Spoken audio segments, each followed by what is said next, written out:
My name is Evrim Yazgan. I'm a journalist with the World Socialist website, and I am here with Oscar Grenfell.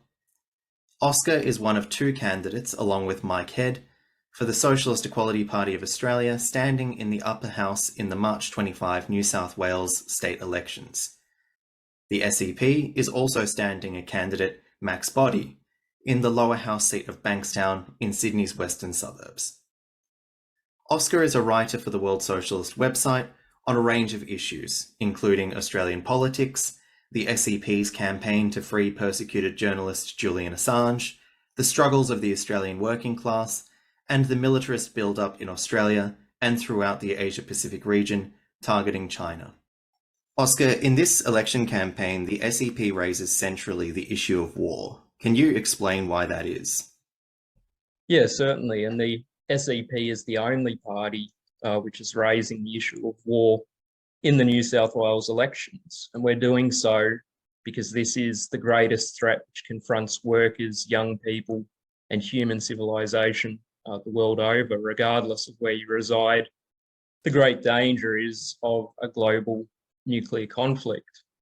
These elections in New South Wales are being held under conditions where a major war is actually underway. I'm speaking about the war in Ukraine, which is not a regional or local conflict. This is, in all but name, a war between the US and NATO on one side and Russia on the other, with Ukraine as the initial battleground. What we've seen over the past year since the conflict in Ukraine began is really a relentless escalation. Hundreds of billions of dollars of weapons have been poured into Ukraine by the US, its allies, including Australia, and one provocation has been carried out after another against the Russian government of Vladimir Putin. We should make clear that we completely oppose Putin's invasion of Ukraine. This was a reactionary nationalist endeavor in line with the Russian government's character as representative of an oligarchy. But that notwithstanding, Putin was provoked by the US and they're using this conflict to ratchet up their plans, long-standing plans for a war with Russia. If I can just give two brief examples, what we've seen in the first months of this year is the dispatch of tanks to Ukraine by both the US and Germany. This is a measure that Biden, US President Joseph Biden, and others had previously said could result in a direct war between the US and Russia. And now the discussion is about dispatch of fighter jets to Ukraine, a move which would almost certainly lead to an aerial shooting war between nuclear armed powers. I think just the other aspect of the recklessness of what the US is carrying out was underscored by a report by the highly respected journalist Seymour Hersh earlier this month. Based on sources within the US state apparatus, he revealed that it was actually the US which bombed the Nord Stream pipeline in September, essentially an act of international terrorism, blowing up this pipeline in a direct act of war against Russia, which could have had incalculable consequences, but also, frankly, an act of war against the people of Europe and Germany. So that just underscores the immense dangers that we confront. But can you go into what the historical background to these developments in Ukraine is? The World Socialist website and the International Committee of the Fourth International, our World Party, have really stressed that this war can't be understood outside of the context of history, and particularly the history of the past 30 to 40 years. In 1991, the Stalinist bureaucracy in the Soviet Union carried out its final betrayal of the working class. It liquidated the USSR and restored capitalism. What's taken place since 1991 is that the US has relentlessly encircled Russia. NATO has continually advanced eastwards, essentially forming a ring of aggressive military bases on Russia's border. And Ukraine has been key to this process. In 2014, The US, Germany, and other imperialist powers sponsored a coup there, which overthrew a Russian-leaning government, and Ukraine has really become a garrison state on Russia's border.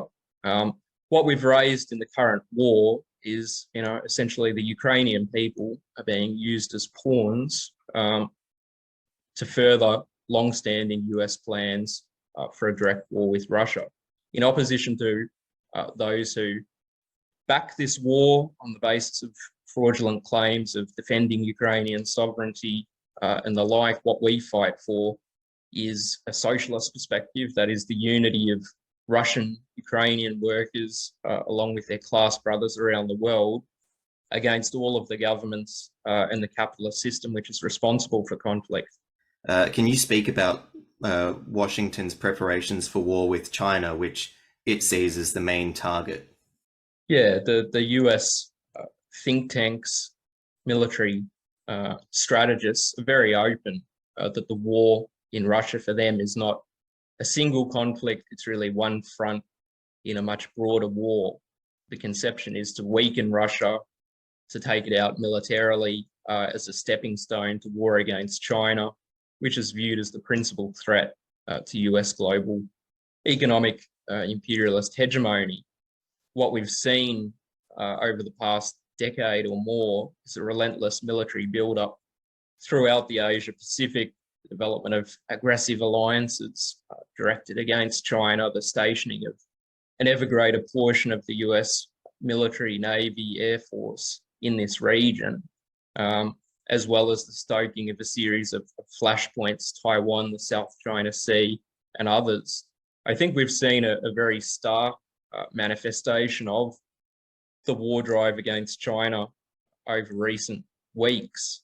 At the beginning of this month, there was a hysteria over a balloon which was flying very slowly across parts of the United States. China acknowledged that the balloon was Chinese, but they stated that it was a research craft which had been blown off course by strong and unexpected jet streams. Everything in the public domain indicated that the Chinese explanation was entirely correct, but the US latched onto this balloon incident and transformed it into a major international crisis. You had warnings that this craft was supposedly spying on nuclear installations, and then the American population, warnings that this was, or claims that this was an attack on American sovereignty, and ultimately the balloon was blown out of the sky by the US Air Force. What comes through is that the US is really seeking to manufacture a pretext for war, for direct conflict, and also to create an extremely reactionary, hysterical pro-war climate to justify what they're doing. Are you able to give a sense of the military buildup in this country and how it's related? Yeah, well, Australia is not a bystander in these events. Even when it comes to the US war against Russia, Australia has been a substantial contributor. But I think it's particularly in this region that Australia's role is very crucial. The US and its leading strategists have declared that Australia must play the role of the southern anchor of plans for a war with China. These plans, which have been in place for many years, are now very far advanced. You have a situation where Labor, the coalition, have committed to $575 billion in military spending over the course of this decade. What we're warning is that really behind the backs of the population, Australia has been placed on the front lines of what would be a tremendously catastrophic war, one which would almost inevitably involve nuclear weapons, and which would threaten the lives of hundreds of millions, if not billions, of people.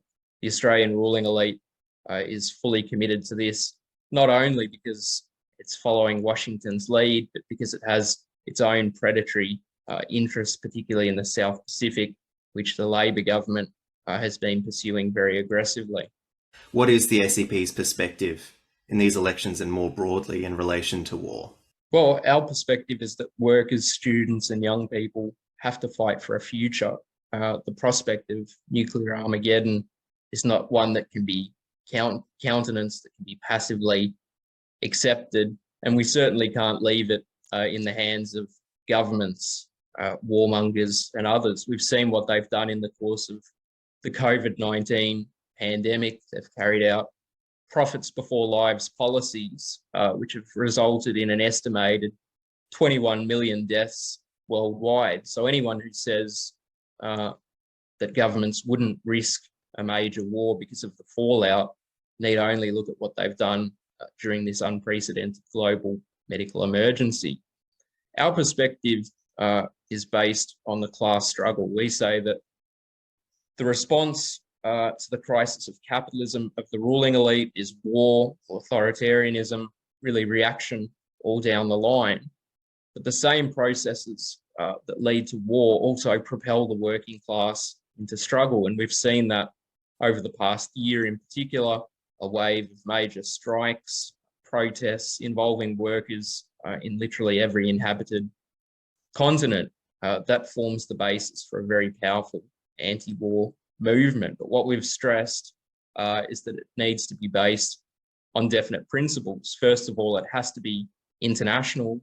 You can't fight war, an inherently global danger, on the basis of a national perspective.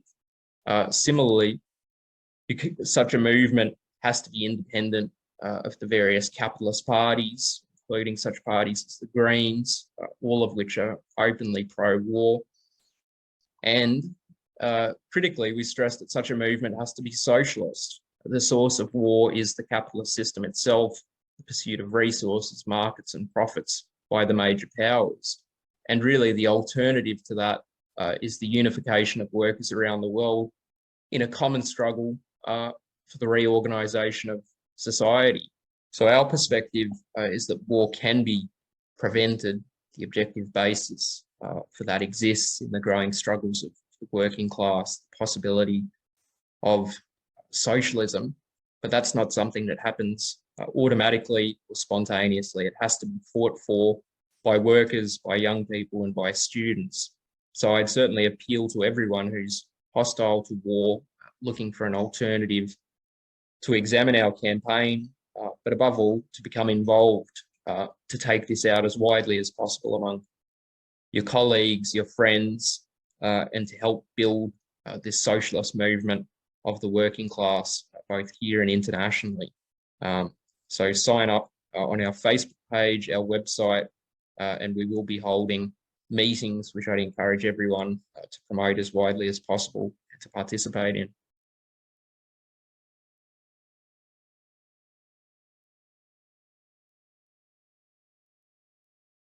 Authorised by Cheryl Crisp for the Socialist Equality Party, Suite 906, 185 Elizabeth Street, Sydney, New South Wales.